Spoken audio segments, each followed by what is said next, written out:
I'm Dr. David Goad. I have been in technology for over 20 years. You can tell by my accent, I'm originally from Canada, but I've been in Australia for the last 15 or 20 years. I don't know, it's been a while now, maybe 7 or 8 years ago, I decided to reorientate my career. I was originally working in business applications and things like Salesforce and Dynamics and that kind of thing. And I reoriented myself around artificial intelligence and IoT. So I went back to the University of Sydney and did a PhD. Then since then, I've done a bunch of sort of technical certifications around the topic. So I'm certified in a number of different products, Microsoft, AWS, Google. And yeah, just for the last several years, I've been working in the AI space. I was the CTO for IBM Consulting for 3 years, as you know, Rebecca. We worked together. And through that, was involved in a number of generative AI projects. And then since I've left IBM, I've been working almost exclusively in the AI space and almost exclusively in the Gen AI space, mostly in higher education, but also for a number of other accounts as well. Organizations from gaming to utilities. I did 6 months for a medical technology startup as well. What made you do your PhD? What was the moment that you went, this AI thing actually matters? I think AI has been around for a long time, right? Since the 1940s. I just thought it was an interesting space.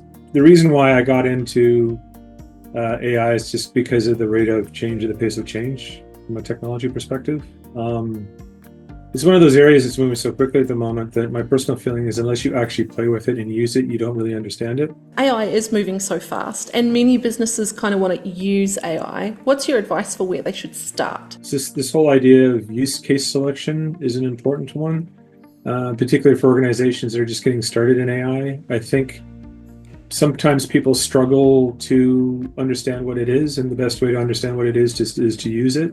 So I always suggest an incremental approach in terms of AI adoption, trying out some pilots and various projects just to understand its capabilities and its strengths and its weaknesses. Picking the use cases is an interesting one. I think there's a misalignment sometimes between the value that AI can generate and the ease of which you can deploy it. I think it can generate a lot of value, but I think there's no free lunch. And I think if you want to get that value out of the use cases, you have to invest the time from a technology perspective and working with the tech to get it to work properly. And sometimes getting the tech to work properly actually means getting your data quality up, because AI is like every other technology. They talk about in IT, garbage in, garbage out. AI is very much, even the newer AI, generative AI is very much like that. If you have poor quality data, then what you're going to get out of the AI is going to be a poor quality result. I do think organizations have to be thoughtful in terms of how they pick use cases. They have to be incremental so they can learn. And then when they do pick the use cases, they have to recognize that there's no free lunch, and that in some cases they will have to sort their house out first in terms of the quality of the data and how everything's organized before they'll get value out of AI. How much do you think that organizations have access to AI and AI tools that they just don't really know about? Like sometimes they get distracted by new and shiny, but what's in their systems? I think it's a good question. I think there's a lot of AI out there already. I think a lot of the COTS providers or the software providers are already embedding AI into their solutions and tools. I think this is why when the Australian government gets around to more fully legislating artificial intelligence, that a lot of organizations will get caught out because they won't realize how much AI they do have sort of proliferating around in all the sort of nooks and crannies of the organization. I mean, it's funny, I think that the CEOs that I deal with kind of have looped or categorized. There's sort of 3 categories of CEOs that I deal with. There's the ones that have no idea what it is and don't know it's around and are just kind of ignoring it blissfully.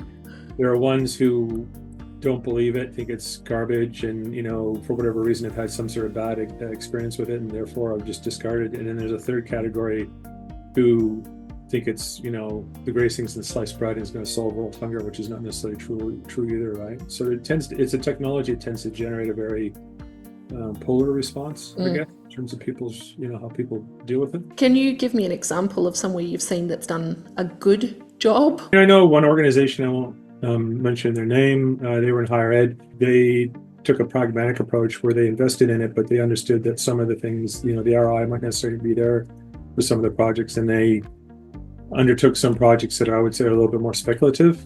Only insofar as it was the very sort of edge of what the technology's capability was, just for them to understand it, invest in it, try to do it incrementally, but also have realistic expectations and recognize that in some cases it might not necessarily, work or produce the ideal result. I think they also had a very strong process that went back and looked through all the projects that they were undertaking and assessed the value of them. So with that in mind, what are some of the things that you think that organizations are doing wrong or badly? Bad change management, bad training. I think AI again there are some rules around technology that have just always applied.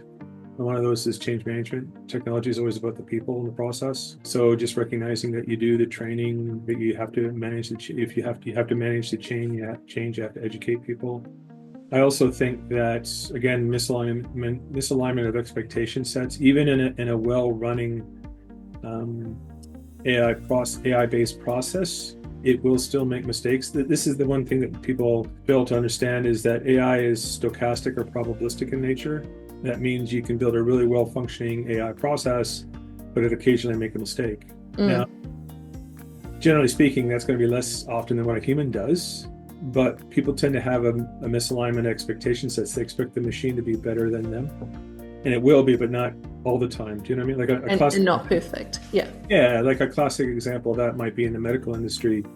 They've been using AI for years around machine vision to read CT scans, right? It's been proven that a machine has a lower error rate than a human being in terms of reading an image, right? Average human being has an error rate of about 15%. Machine has an error rate of about 5 to 10%. That still means that, 1 out of 10 or 1 out of 20 times it's going to make a mistake, and you need someone to double check its work. Just like you would have someone double check the human being's work, right? So your expectation sets have to be realistic. You have to have good change management. You have to have good knowledge of the technology. And then you invariably have to do a little bit of business process re-engineering, recognizing the fact that the machine might not always be correct. On that topic, can you talk to me a little bit about fine-tuning and how you've seen, how you go from like 40% accuracy to, as you say, like 70 or 80% or even 90% accuracy? Like what have you seen work? You get into this concept of what a foundation model is in generative AI, right? So generative AI is anytime you're using AI to generate content. Foundation model is a sub-concept of generative AI. It says anytime you're building a model once and using it for multiple different use cases, right? So things like ChatGPT are examples of foundational generative AI in the sense that you're building a model once and you can use it for a lot of different things. The problem when you build that model is that you're building it on generic data, and so therefore it's not specific to a specific business process, which means that if you ask the ChatGPT to answer a question, a certain percentage of the time, in fact, initially a large percentage of the time, it'll be incorrect because it's been trained on public data or it hasn't been trained on data that's specific to your business. So what people do, and so this is this concept of hallucination, people talk about where the models make things up. And they may make them up because they were just trained on the wrong data, or they may make up because they don't have the right data, and so because being probabilistic, they'll just come up with some answer, even if it's, the model doesn't know it's wrong. So what people do is they say that you have to ground the models, right? So bringing it back around to your question, there are a number of ways to ground the models to make them more accurate. One of them is fine-tuning. Probably the more common way to do that is what we call retrieval augmented generation, right? And then there's a subset of retrieval augmented generation called graph retrieval augmented generation. So what that means is if you take a base model, so if I talk about fine-tuning, if you take a base model, what you do is you take some of your own data that's specific to the use case that you want the model to do, and then you fine-tune the training, or you retrain some of the model parameters based on that data, so it gives a little bit better results specific to your business case. Retrieval augmented generation, which is another way of grounding the model, says that what you do is when you pass the model a question, in addition to passing it the question, you also pass it some content that you tell it to base its answer on. And so by giving the right content to the model, when you ask it the question, you have a better chance of it actually answering the question in the right way. And then graph database, which is one that's becoming retrieval augmented generation, which is becoming more common recently. That's another way of passing the model the right information, but it recognizes the fact that the data is relational in date nature. So in order to answer a question, you need to pull data from various different sources that's all related. And so using GraphDB recognizes those relationships and gives you a better chance of answering the question correctly because it pulls the right data for the model to answer the question. Great summary.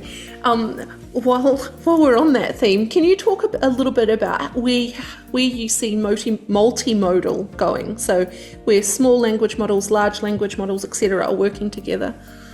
Everyone gets all excited about the next latest and greatest large language model, right? Your GPT-4o or whatever. I'm sure by the time people watch this video, there'll be the next big model that's even bigger.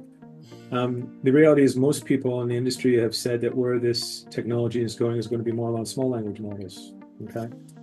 For a variety of reasons. One of them is the fact that if you look at what happened when DeepSeek came out, everyone got excited about that because they said the training was more cost effective. That wasn't really the interesting thing about DeepSeek. It was the idea that they could train they had different techniques that allowed you to more effectively train a small language model from a large language model. Right? So people see this future where you'll have some big large language models that you can use to train from. You will train a small language model using your own data from that large language model, and that small language model not only will be more cost effective and more tailored to your use case, but it'll also be something that's small enough that you can put or download onto like a mobile phone or something like this. And so most people are predicting in the future where the true value to business will come from is in these small language models that are trained on purpose data specific to your business or your industry, data that sits in behind the corporate firewall, wasn't necessarily available publicly to do the training on. And models that are built using the intelligence derived from the bigger models. So this is, and so I think this is where the long-term future will be, is in small language models that are purpose-built trained on specific content using the more modern training techniques. The challenge at the moment is the people who have the data are not necessarily the people who have the tech. And so I think we need to have more business partnerships between the people who have the data and the people who have the tech. And when they meet together, that's when you'll start seeing some much more interesting things go on in the industry. Very interesting. And so when you think about that sort of combination of large and small language models, where do you think concepts like privacy, like data privacy, IP, what does good look like? The challenge that organizations have at the moment is,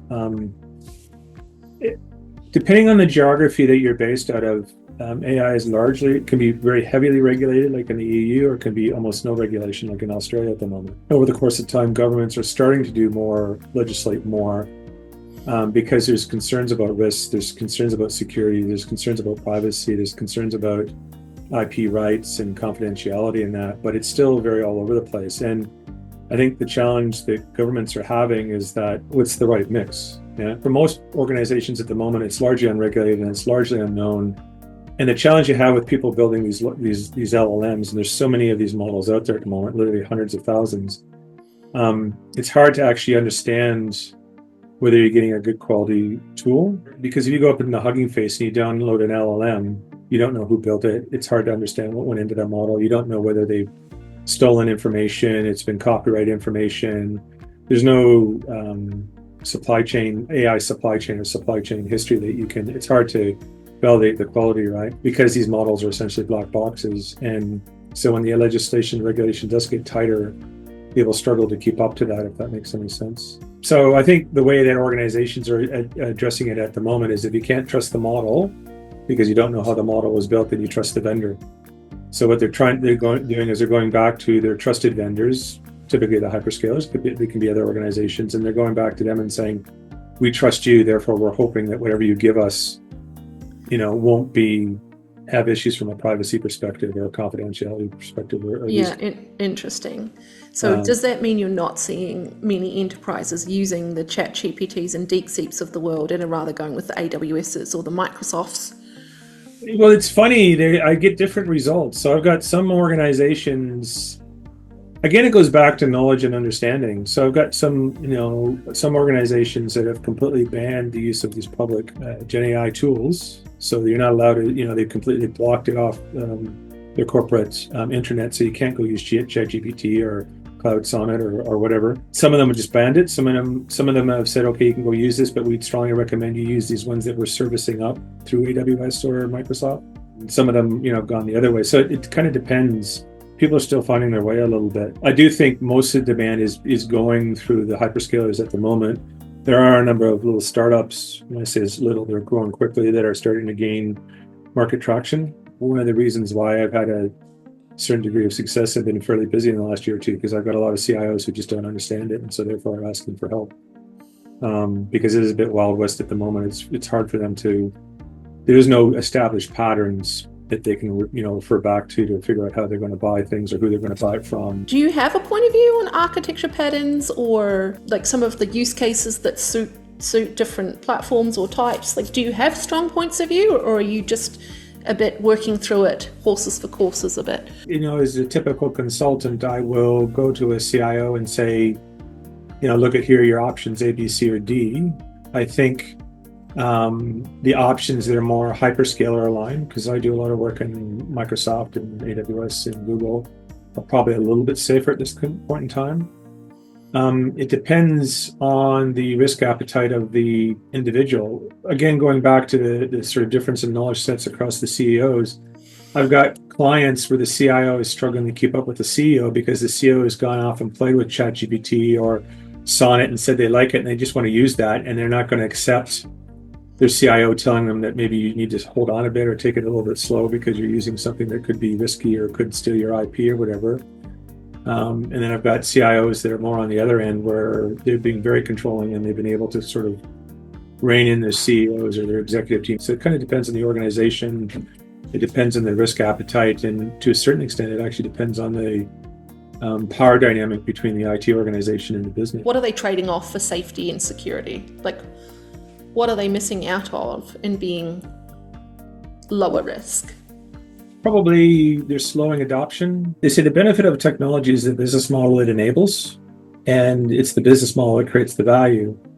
So I think those organizations that can adopt the technology more quickly into their business processes will be able to understand how to create the business models that will create more value. Yeah, so I do think that those organizations that are being very conservative, where the power dynamic is we're not going to do anything because we're risk averse and we don't care, they do run the risk of obsolescence and business model obsolescence, which probably won't be something that they recognize right away. It'll be 3 to 5 years down the road when they see other competitors, coming up through their industry because they're using the technology more effectively. By that point, it'll be too late for them. Yeah, it takes time. Yeah. Yeah, so I think that's the impact of not adopting these technologies quickly, is that the business models will change so quickly that you might end up getting left behind in the dust, and as an organization, your business model becomes obsolete. Have you seen any examples of where you've been working with a client who had like a really unexpected result of what came out of their AI experiments or projects? I know that in the recent experimentation with Agentic AI, there have been some, the organizations that have been playing with have gotten some both scary and entertaining results. Agentic AI, sometimes referred to as Gen AI 2.0, is this idea. It's not about agents as in chatbots. It's about the idea that you're given the AI agency to make a decision. So these are generative AI models that have the ability to do basic problem solving, right? And so the whole concept is if I have an AI that's capable of doing basic problem solving, then if I give it some very loosely formed instructions, either verbally or writtenly, it'll be able to fill in the blanks and give me something that's relatively what I'm looking for. People are just starting to experiment with that now, and it's been interesting to see how that's worked. For example, there was one organization who built some technology around agentic AI, and the AI agents, and this is actually public knowledge, but I won't mention their name. The agents had such a capability that, for example, this AI agent decided that it needed information for a particular subsystem to be able to answer the question that the user gave it, so it tried to hack into the subsystem. So it actually did try to do a brute force software attack, right? The same agent decided it needed human beings to help, so it actually went out to Facebook and started a Facebook page and started recruiting human followers, right? The same agent decided that it needed information from the US government, so it decided to submit a Freedom of Information request to the US government. So it actually wrote the request and sent it off. Okay. So those are examples I think are entertaining, but what they illustrate is that the technology is moving quickly, and this concept of agentic agentic AI or AI agents that have the ability to do basic problem solving, it's moving quickly, perhaps with some unexpected results in terms of doing things that people don't want them to do. But it does show that properly formatted, these tools have some pretty, can do some pretty interesting things. Have you got an example the other way around where you've seen AI do surprisingly good things? Where most organizations are experimenting with AI at the moment is in their customer service processes. So I've seen, for example, organizations, and you have a background in customer service and sales and those kind of sales processes. I've seen organizations using it to, for example, respond to customer inquiries.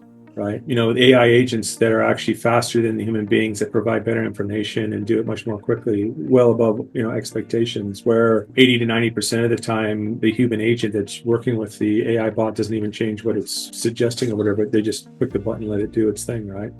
Oh, interesting. It's funny. You would think that most organizations would maybe use their internal processes first to test generative AI on, but a lot of them are actually using their customer service processes to test AI on. For example, Microsoft just released, speaking of agentic, they released an agentic agent around the whole lead management process. So using agents to basically manage leads and decide when to give the customer a quote, how to give them a quote, when to escalate it to a human being because they need some help, when to just give the customer more information. It's interesting. They're getting good results, and it's mostly on the customer side of things that they're using it on. That's really interesting. What you touched on earlier about this gap between, in your case, you're the data and the provider, but what you're describing now is the gap between people who know AI or the technology and the business is quite large. Yeah. How are you seeing that gap closing, and what sort of skills do the business or non-IT professionals need? To be honest, I think it's widening. Yeah. I think the skill gap is widening because there's always been sort of, I think, 3 skills that you need to do AI effectively. I think one is you need to understand the business. This is all about the business. So if you don't understand, whether it's the finance sector or mining or utilities or whatever, you're going to struggle because you have to understand what good is. I think the second thing is you have to understand the technology, the infrastructure. And this is a lot of these tools, whether it's Microsoft, AWS, Google, insert startup here, they have a lot of complex infrastructure. You have to understand that. And then the third thing you have to understand is the data science. Again, these are stochastic tools. They make predictions. They're not deterministic. There's a lot of, particularly in the clients that I'm working with that are doing more, I would say, advanced use cases of AI and generative AI. There's really what I would say is very advanced knowledge of how statistics and data science works in order to apply and learn how to use these tools. Also, in the case of generative AI, there's this whole concept of prompt engineering term. So this comes back to the whole idea that you have to prompt or ask the AI question to get an answer. And, people used to say half of getting a good answer is asking the right question. That's very true in generative AI. It's very true in prompting. And that whole issue of prompting is becoming a subset, technology skill set in and of itself. There are literally hundreds of different prompting techniques that people are using now to get better answers out of the AI, out of the generative AI. And I'm working on some projects where there's a lot of knowledge that they're building up around that. So I actually think the skills gap is widening. I think there are fewer and fewer people who have the really good skill sets to be able to use these tools. And there are a bigger, sort of greater unwashed to people who understand what they are capable of, but really don't understand how they work. And so if you were an engineer or a biologist or working in bioinformatics, what would you do? Where would you start in how you might understand the potential use cases for your business or your team or your work, and then work more effectively with people who are experts in this field? The ones who are younger probably have the better advantage because all their course, like all the unis that I work with, they're all very rapidly trying to add AI into their course programs, both from the students just using it for them to learn, but also in terms of the actual content that they're giving them. So I do think that, the newer graduates will have a little bit better grasp, and everyone's been slowly moving towards being more information workers and slightly less to doing things. I think that's going to be even more true with AI. To be honest with you, I think it's going to have to be a little bit of just having a very inquiring mind and asking a lot of questions and going to a lot of seminars and doing a lot of reading and going out and playing with it. As an AI professional, I spend an enormous amount of time on my evenings and weekends actually going and playing with the tech and actually doing a little bit of development work and stuff like that, so I actually understand it.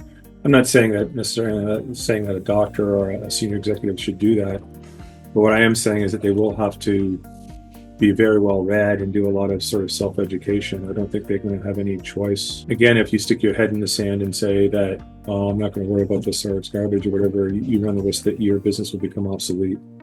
Yeah. So, anyways. Yeah, makes sense. Actually, speaking of that, how do you see enterprise AI different than like personal or small business AI? Like, what's the difference?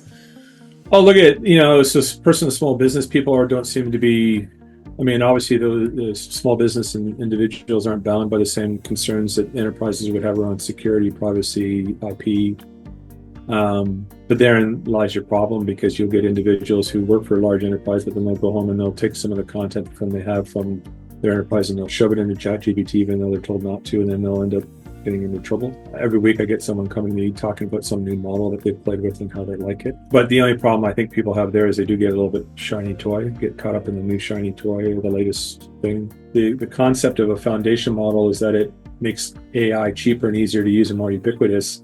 I think the bigger organizations are the ones that are using it more predominantly at the moment, but it will start to filter down. Do you know what I mean?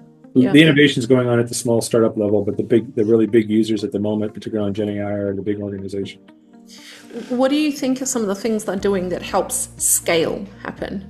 A lot of, going back to my comments around change management and training, they're doing a lot of investments in training. A lot of them are recognizing it as a skill set. So people tend to shy away from this concept of center of excellence or center of innovation, but I do think having some group in your organization that's responsible for learning the technology and getting it out there is helpful. So those organizations that have had some sort of sub-organization, subgroup within them that's targeted with getting the adoption going have had better success. So where are you seeing their governance kick in? So that's interesting. Going back to my previous comments, I think it's been a bit spotty. Some organizations have been very governance heavy, some organizations completely oblivious. As the legislation starts to come on board and as governments start to legislate more and more, organizations will be forced to adopt better governance. So the EU passed its AI legislation July of last year. That legislation had very hefty fines, and it talked about this idea of a risk-based approach, where you needed to take a look at how people were using AI in your organization and assess those risks, and based on those risks, do different things. Some of them are being proactive and they're building the governance processes now, and some of them will get caught short and have to be rushing to catch up. What does good governance include? I think understanding where you're using AI. One of the things I always say to CIOs is the first step that you can always take is just understanding how you're using it, where you're using it. Step 2 is to be a bit thoughtful in terms of, from an ethics perspective, from a privacy perspective, how do you want to be using it? Kind of as is in a to be state, and then trying to get yourself to that to be state. And the other thing that organizations are going to have to be doing, particularly in countries like Australia and other countries where there is either no legislation or the legislation is evolving, is they're going to have to be responsive and agile, because at some point the government will come along and say, you will have to do this in this space, and they go, oh geez, and they'll have to move quickly. Actually, it's interesting because that kind of loops back to what you were talking about, some of the hyperscalers. Can you talk to me about, if you're forecasting the next sort of 5 years, what do you think are some of the future trends that are coming, and what does that mean for the different types, like AI in platforms, the big AI players like OpenAI, and then the hyperscalers like AWS, Google, Microsoft? How do you see that landscape changing? So I think there's a few trends. Taking a page out of Satya Nadella's book, the CEO of Microsoft, he was saying something very dramatic. He reckoned that Agentic AI was going to cause the death of SaaS, because he had this very sort of Star Trekian or Star Wars vision that people wouldn't have to type stuff into a computer screen anymore. They would just talk to the computer and the computer would be able to figure out what they wanted. There's that vision that says that AI will dramatically change the way we interact with software. I think that's one trend. I think another trend is this move from what I call responsible AI to accountable AI. So a lot of the AI vendors have been talking about this idea of being responsible in their use of AI, and this is them trying to address the fact that there was no regulations. There was no rules, so they were trying to make up their own rules, which is responsible AI. I think governments trying to legislate the way that they're legislating and trying to protect the individual from the use of AI is to make organizations accountable and say, well, if you use AI badly, we are going to go after you as the director of that organization, right? So I think that, on a positive trend, you're going to see it being very disruptive in terms of how people use the user interface and how people interact with software. I think you're going to see a negative trend in the sense that as the legislation gets more aggressive and we move to more accountable AI, that there's going to be more conversations around, holding people accountable on the negative impacts of AI. And I think the third thing is, and probably the one that's been going for a while, is this idea of a foundation model, because foundation models change the economics of AI, make it cheaper because you don't have to build a model for every single use case. You can build once, use many times. Then you're going to see more broad-based use of AI because it'll be more economical. It's interesting that you bring those up, because I think one of the things in going back and rewriting or redocumenting AI's history is it's just so obvious how overly optimistic people have been about what it's done, and then also in Gartner hype cycles also massively underestimate its potential. Do you feel like the artificial general intelligence or super intelligence, you kind of went from narrow or specialized AI to artificial general intelligence, is that even the framework that you should think? That's what came out of the original concepts of AI. But as you introduce things like foundation models, they blur the lines. Do you ever think that AI will be like human? Well, I do think you will have AGI eventually. I think if you asked most futurists 5 or 10 years ago how far out they thought artificial general intelligence would be, they would have told you 30 to 40 years. My personal view is it's been brought in a little bit, but it's not going to happen that quickly. And the only reason when I say that is it's not just, going back to, it's about the data, it's about the integration. There's a lot of underlying problems that have to be sorted out before AI can really, soar. The reason why people have been talking about AGI recently when it comes to generative AI is because people tend to mistake fluency for accuracy. So just because if you ask ChatGPT to write you Shakespeare, it'll write you something that sounds very human-like and very fluent. But if half of what it's producing is wrong because it's hallucinating, how useful is that, right? But people read the text and go, oh, this sounds really good, so therefore it must be right. Do you know what I mean? So I think when Gen AI first came out, people had some misaligned expectation sets around AGI because, again, they interpreted fluency as an indication of accuracy. I think once the accuracy starts getting better and people institutionalize that because they have better data and more integration, then you get something closer to AGI. But I do think that's going to be, a number of years off yet. Interesting. So what's a disruption that people are underestimating in AI? I think that they're underestimating the impact on their jobs. Well, some people are overestimating the impact on their jobs. Some people are underestimating the impact on their jobs. So there was a study that was done by McKinsey 5 years ago around AI that I think still holds. And what they talked about is the number of things that you do as an individual, how much that will be changed or be eliminated by AI, right? So all of us have day-to-day tasks. Maybe you, as Rebecca, have 100 things that you do every day. How many of those 100 things can eventually be done by some sort of automation or artificial intelligence? Some people either thought that the answer was 0, and some people thought the answer was everything. The reality of it is it's actually somewhere in the middle. Every single role that we have out there today will be impacted by AI because there's always tasks that we do every day to day that could be automated, right? And so I think this is the thing that people are misunderstanding is that I think the general takeaway is I don't think AI will eliminate any job, but it will change every job. Interesting. And so I think people who think it's not going to change their job are mistaken. It will. It doesn't matter what job. You give me any job, marketing, construction, whatever, and I'll tell you how it will change your life.